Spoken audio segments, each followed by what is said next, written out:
नाराजी तर रास्तच आहे, पण सुरक्षिततेबद्दल कोण विचार करतंय? एवढे मोठे इन्फ्रास्ट्रक्चर प्रोजेक्ट्स हे सरकार करतंय. सातत्याने इन्फ्राचं आमचं सरकार आहे सांगणारं हे सरकार, त्याच्यात जर सुरक्षितता किंवा पर्यावरणाचा विचार नसेल तर उपयोग काय आहे? एक पाऊस पडलाय आणि पूर्णपणे महाराष्ट्र पॅरलाइज झालेला आहे अशी परिस्थिती सगळ्या चॅनल्सच्या माहितीवरनं आपल्याला दिसते. आज तुम्ही पुण्याच्या स्टेशनला जा, ST स्टँडला जा, शाळा बंद आहे, कॉलेज बंद आहे, हे मी समजू शकते. पण कनेक्टिव्हिटी पुणे आणि मुंबई ही एवढी महत्त्वाची शहरं आहेत, त्याच्यात कनेक्टिव्हिटी बंद होणं हे धक्कादायक आहे. म्हणजे पुण्या मुंबईमध्ये सेशन चालू आहे. सेशनला आमदार पण आज पोचणार आहेत का नाही देवालाच ठाऊक.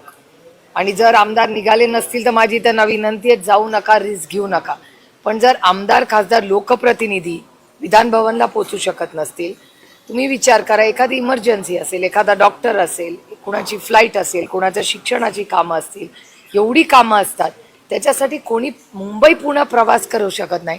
आणि मुंबई पुणे प्रवास करण्यासाठी 3 रस्ते, एक रस्ता नाही आहे, 3 रस्ते. एक ताम्हिणी घाटातून तुम्ही जाऊ शकता, तो बंद. मिसिंग लिंकमुळे तो बंद. जुना आपला म्हणजे तुमचा कदाचित जन्मही झाला नसेल तेव्हा, आमच्या लहानपणी आम्ही त्या खंडाळाच्या घाटाने जायचो, जुना रस्ता ज्याला म्हणतात, तोही बंद. मग सगळेच रस्ते बंद झाले असतील तर ह्या सगळ्याचं ऑडिट व्हायला नको की एवढे इन्फ्रास्ट्रक्चर प्रोजेक्ट्स करताना पर्यावरणाचा विचारच या सरकारने केलेला नाही आहे. आणि सगळ्याचे कॉस्ट एस्किलेशन्स आहे, नुसता इन्फ्राचा इश्यू नाही आहे. प्रत्येक आजपर्यंत ह्या केलेल्या सरकारच्या प्रत्येक प्रोजेक्टचं कॉस्ट एस्किलेशन झालेलं आहे. मुंबईमध्ये सुद्धा पावसामुळे मोठं नुकसान होते. कालही 2 जणांचा मृत्यू झाला झाड कोसळून. तिथे सुद्धा महानगरपालिकेने पूर्वतयारी केली होती का नाही असं सुद्धा प्रश्न नाही नाही, अर्थातच कसं आहे, आज सत्तेमधले सगळे लोक फक्त 70 वर्षाचा हिशोब काढतात. ह्यांच्या 10-12 वर्षाचा हिशोब कोण देणार? आता झालं ना 12 वर्ष सत्तेमध्ये येऊन, आणि गल्लीपासून दिल्लीपर्यंत त्यांचं सरकार आहे. आणि ज्या पद्धतीने हानी होते याचं उत्तर द्यावंच लागेल या सरकारला. म्हणजे स्कूल बसवर झाड पडलं, त्याच्यानंतर आज मानकुडला 6 का 8 लोक गेले. कोण आहे याला जबाबदार? ऑडिट का होत नाही वर्षभर? कॉर्पोरेशन्स काय करतायत? पक्ष फोडा, घरं फोडा. आणि ज्या पद्धतीने आज विरोधी पक्ष फोडण्याचं पाप सातत्याने होत आहे, ह्याच्यासाठी या सरकारला वेळ असतो. पण सर्वसामान्य मायबाप जनता, ज्या जनतेने ह्यांना सो कॉल्ड मतदान केलं असं ते म्हणतात, मग त्यांच्यासाठी हे सरकार कधी उपलब्ध असतं? याच पालिकेत आलेला पुण्यात सुद्धा 97 ठिकाणी झाडं पडलेली आहेत.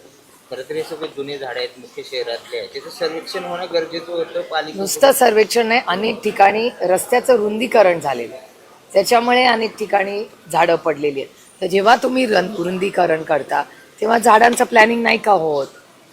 हा पण एक मोठा प्रश्नच आहे ना. म्हणजे ह्यांचं जे प्लॅनिंग आहे, ह्यांचं इन्फ्रास्ट्रक्चर म्हणजे कॉन्ट्रॅक्टरांचे लाड, आणि सातत्याने त्यांच्या परिस्थिती किंवा भावना सामान्य माणसात येत आहे. तुम्ही सगळं चेक करा, हीच भावना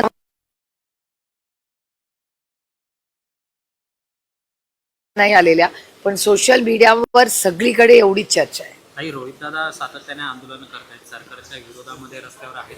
2 दिवसापूर्वी त्यांनी एक ट्विट केलेलं आहे की माझ्यावर आता पुन्हा एकदा कारवाई होऊ शकते. अशा पद्धतीने तुमच्याशी काय चर्चा झाली किंवा काय असू शकतं? आणि पुन्हा तेच ED हे ते सुरू होईल? आम्हाला आईस म्हणजे इन्कम टॅक्स, CBI आणि ED विरोधी पक्षात असला की हे होतेच. आणि तुम्ही त्यांच्यामध्ये गेला की ते वॉशिंग मशीन होतं, आता डेटाच आहे ना. तर ही जुनी गोष्ट झाली या देशात. विरोधी पक्षात असला तर आईस, आणि सत्ताधारीत असल्या तर त्याला सौखून माफ. ते वास्तव आहे दुर्दैवाने या देशाचं. राम मंदिरावरून शिवसेनेने आंदोलन सुरू केलेली आहे. तुम्ही काही करणार आहात? उद्धव ठाकरे अयोध्येला जाणार? एक तर कालच खरं तर गेला 1 आठवडा निलेश लंकेंची इच्छा आहे अयोध्येला जाऊन तिथे आंदोलन करायचं, पण आता तिथे परवानगी देत नाही. जे जात आहेत खासदार किंवा आंदोलन करण्यासाठी त्यांना तिकडून काढलं जातं आहे अशी माहिती सगळ्या आम्हाला तिथल्या स्थानिक आमचे जे समाजवादी आणि काँग्रेसचे सगळे आमचे जे मित्रपक्ष आहेत त्यांच्याशी जेव्हा आम्ही बोलणी केली. एक तर दुर्दैवी गोष्ट आहे की अयोध्या टू उज्जैन ही आमच्यासाठी आस्थेची, श्रद्धेच्या जागा आहेत. आणि दोन्ही ठिकाणी एवढा मोठा भ्रष्टाचार झालेला आहे हे वास्तव चॅनल आणि वर्तमानपत्र सातत्याने करत आहे. म्हणजे आता तुम्ही विचार करा, राम मंदिर याच्याबद्दल भारतीय जनता पक्षाने एवढा मोठा लढा उभा केला आणि त्या काळातले म्हणजे आज मला आवर्जून अरुण जेटली, सुषमा स्वराज, यशवंत सिन्हा, अटलजी, माननीय अडवाणीजी या सगळ्यांनी केवढा संघर्ष केला हे करण्यासाठी. आणि आज त्याच भारतीय जनता पक्षात आज निर्णय प्रक्रियेत ते कुठलेच नेते नाहीत. म्हणजे आपण पुण्यात आहोत, आपले प्रकाश जावडेकर साहेब बघा, किती नेत्यांची नावं घेऊ मी. आज ती सगळी पिढी ज्यांनी राम मंदिर व्हावं आणि अयोध्या ते उज्जैन या दोन्ही बाजूसाठी ताकदीने एवढा मोठा संघर्ष केला, आज त्यांना काय वाटत असेल.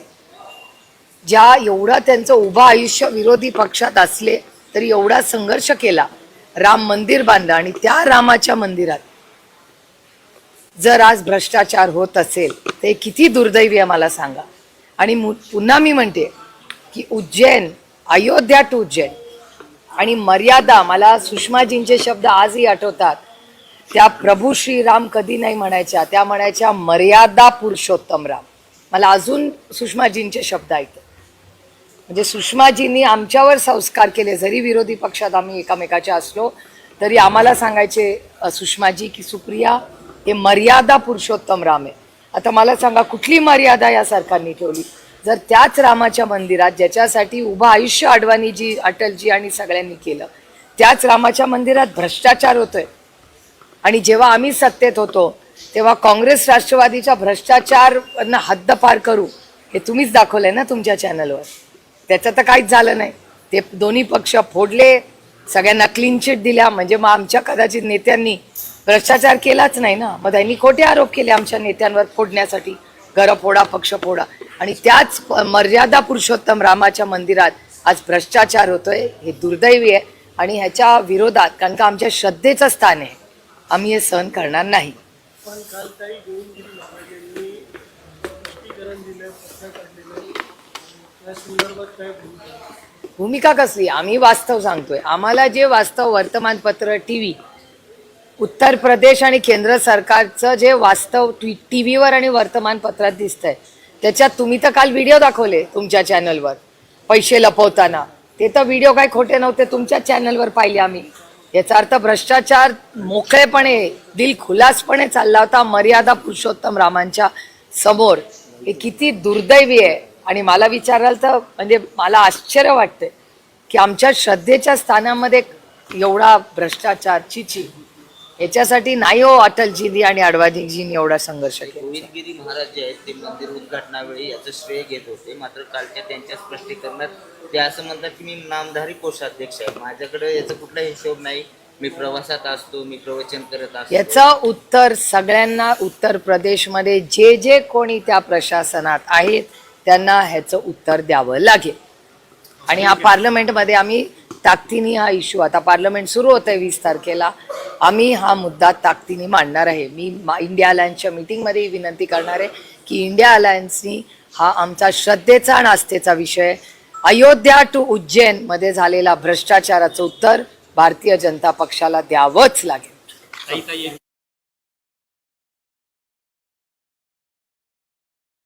सध्या चर्चा आहे एनडीए मध्ये जाणार अशा आहे. परवा सतीश पाटीलही म्हणाले की लोकसभेनंतर राष्ट्रवादी काँग्रेस आणि काँग्रेस एकत्र येण्याच्या चर्चा सुरू झालेल्या होत्या, दिल्ली स्तरावरती त्या होत्या. आता राष्ट्रवादी आमच्या सोबत आली तर दुधात साखर आहे असं त्यांनी वक्तव्य केलं. बंटी दादा हे काँग्रेसचे ज्येष्ठ नेते आहेत आणि अर्थातच आमचे अतिशय प्रेमाचे, जिव्हाळ्याचे आणि कौटुंबिक संबंध आहेत. पण त्याचबरोबर काँग्रेस, राष्ट्रवादी काँग्रेसने गेले 27 वर्ष एका विश्वासाच्या आणि प्रेमाच्या नात्याने आम्ही एकत्र काम केलेलं आहे आणि करतही राहू. आणि बाकीच्या ज्या चर्चा मी वर्तमानपत्रात किंवा चॅनल्सवर ऐकते किंवा वाचते त्या माझ्यापर्यंत आलेल्या नाही आहेत. त्याच्यामुळे तुमच्या सूत्रांनी तुम्हाला काय सांगितलं हे मला माहिती नाही. पक्षामध्ये ही कुठलीही चर्चा नाही.